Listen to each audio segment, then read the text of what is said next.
Hello रोमर्स। कैसे हैं आप सब? आई होप आप सब बहुत अच्छे होंगे। मैं भी बहुत अच्छा हूँ।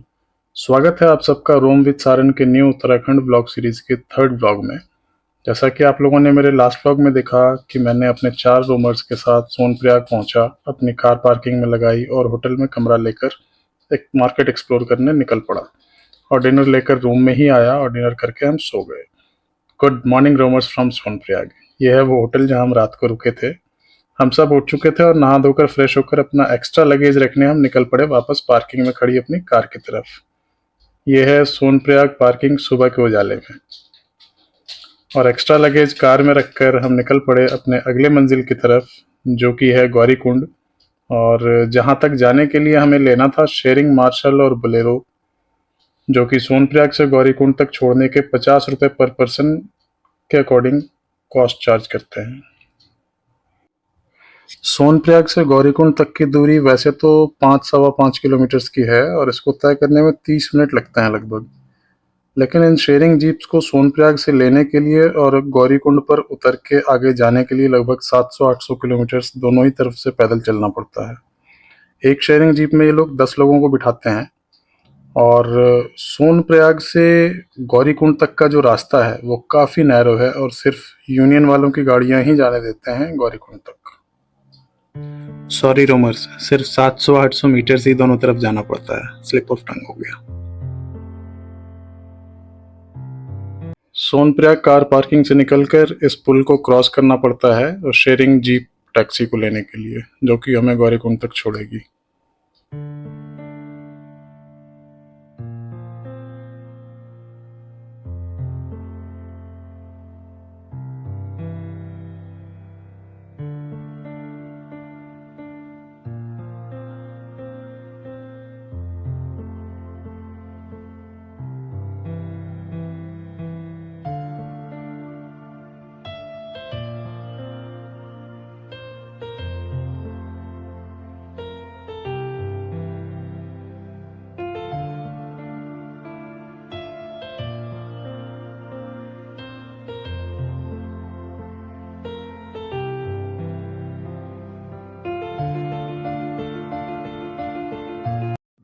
और शेयरिंग जीप वाले के छोड़ने के बाद इनके बने हुए स्टैंड से थोड़ा पहले ही उतरकर गौरीकुंड के लिए पैदल यात्रा करनी पड़ती है, जो कि तकरीबन 700-800 मीटर दूर है।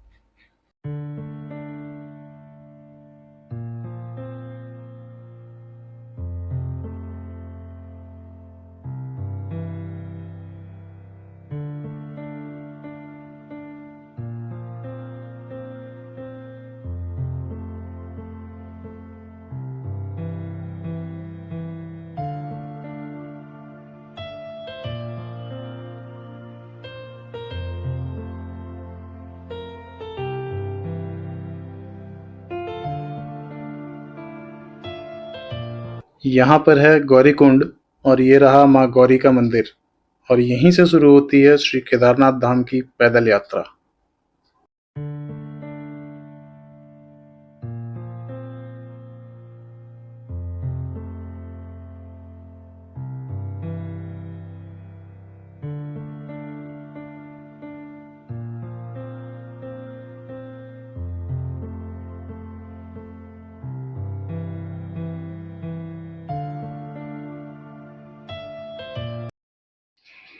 गौरीकुंड से थोड़ा आगे चलने के बाद पड़ता है घोड़ा पड़ाव। यहाँ से घोड़े मिलते हैं ऊपर जाने के लिए।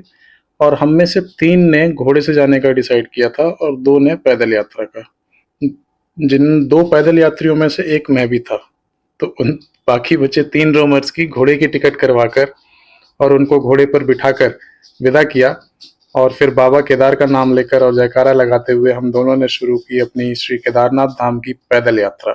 इस वक्त मेरी घड़ी कुछ 10:15 बजे सुबह के टाइम दिखा रही थी और हमने अपनी यात्रा शुरू की। अभी तक तो मौसम बिल्कुल साफ था और बहुत सही धूप खिली हुई थी।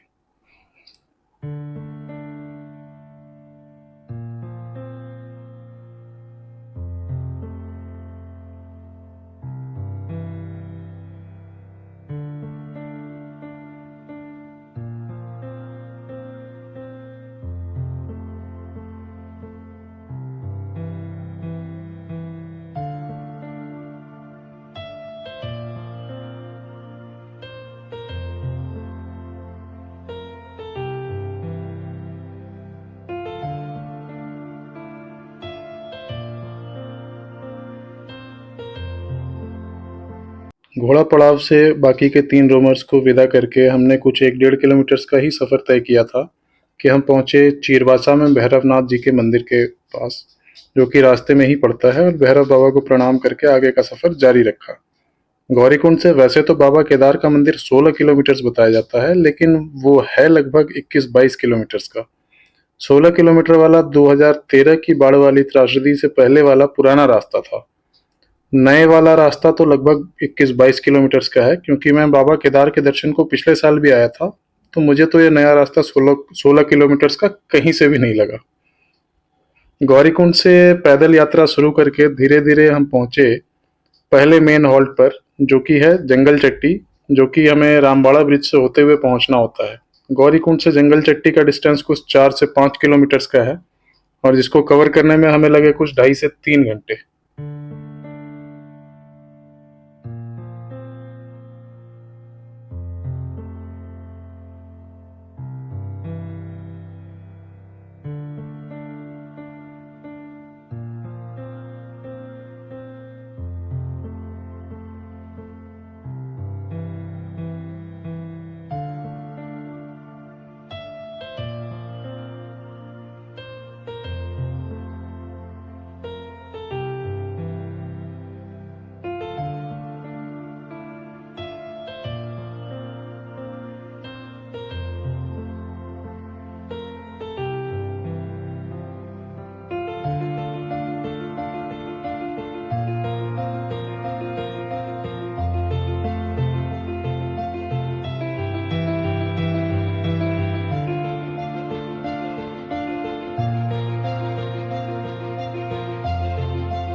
फिर जंगल चट्टी से अपनी पैदल यात्रा को जारी रखते हुए हम पहुंचे भीमबली, जो कि जंगल चट्टी से कुछ 3-4 किलोमीटर्स की दूरी पर है। हालांकि रामबाड़ा ब्रिज के बाद से बाबा केदार के मंदिर पहुंचने की चढ़ाई और भी खड़ी हो जाती है। रामबाड़ा के बाद बिल्कुल सीधी खड़ी चढ़ाई शुरू होती है, और यहाँ पर बहुत से लोग हिम्मत हार कर घोड़ा या पालकी ले लेते हैं। बाबा की कृपा से पिछली बार भी और इस बार भी मैं आराम से पैदल यात्रा करते हुए बाबा केदार के और करीब पहुंचता जा रहा था। जंगल चट्टी से भीमबली पहुंचने में हमें लगे लगभग 2 से ढाई घंटे। थोड़ी थोड़ी दूर पर थोड़ा थोड़ा रेस्ट करते हुए हम धीरे धीरे बढ़ते जा रहे थे। यहाँ पर मैं आप सबको बता दूं कि मैं यहाँ पर किलोमीटर्स में जो डिस्टेंस बता रहा हूँ, वो यहाँ लिखे बोर्ड्स के अनुसार बता रहा हूँ, लेकिन ये डिस्टेंस एक्चुअली साइन बोर्ड्स पर लिखे डिस्टेंस से तो ज़्यादा ही है फॉर श्योर।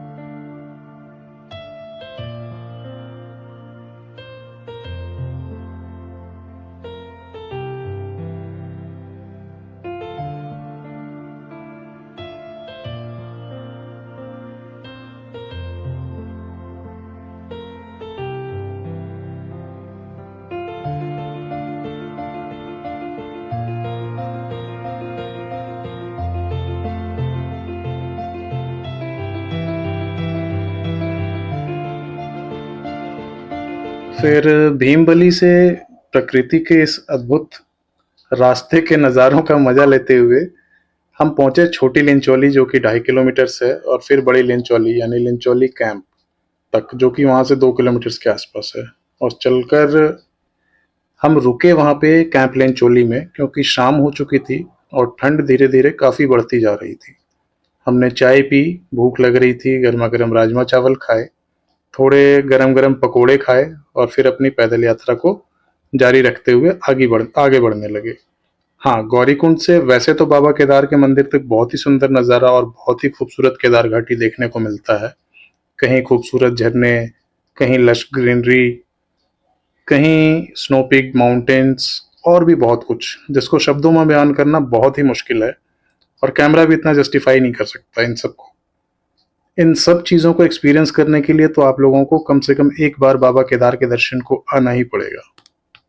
जब हम बड़ी लिंचोली पहुंचे तब मेरी घड़ी कुछ 5:30 का वक्त बता रही थी और शाम हो रही थी।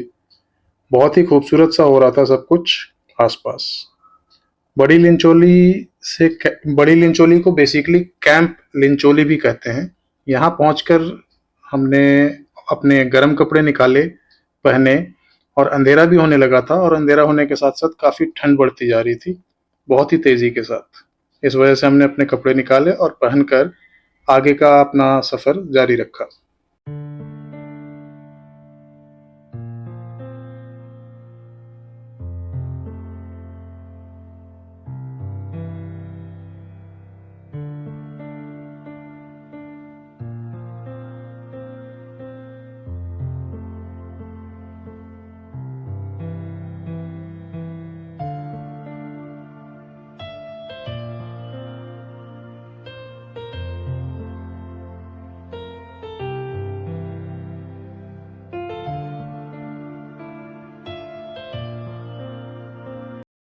बड़ी लिंचोली यानी कि कैंप लिंचोली से अपनी पैदल यात्रा को जारी रखते हुए हम बढ़ने लगे केदारनाथ बेस कैंप की तरफ, जो कि बड़ी लिंचोली से लगभग 4 से 5 किलोमीटर की दूरी पर है।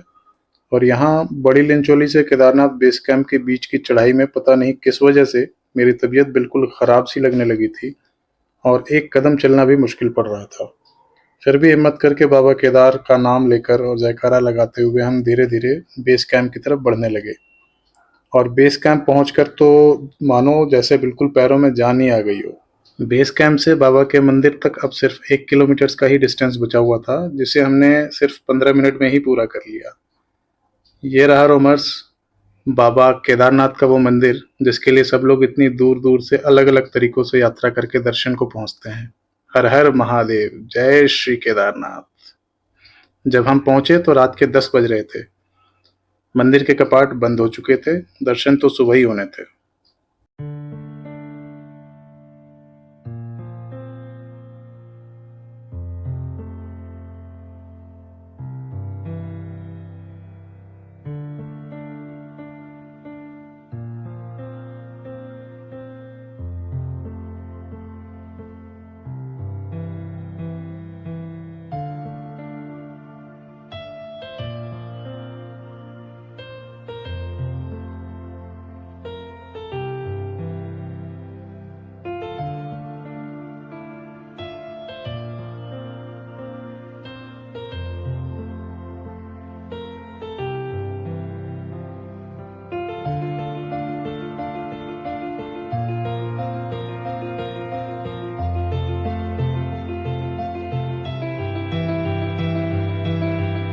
हमने बाबा का मंदिर प्रांगण अच्छे से घूमा, आसपास का मार्केट देखा, बाबा के बाहर से दर्शन किए, पूरे कैंपस में थोड़ी देर घूमे, लाइट्स काफ़ी अच्छी लग रही थी।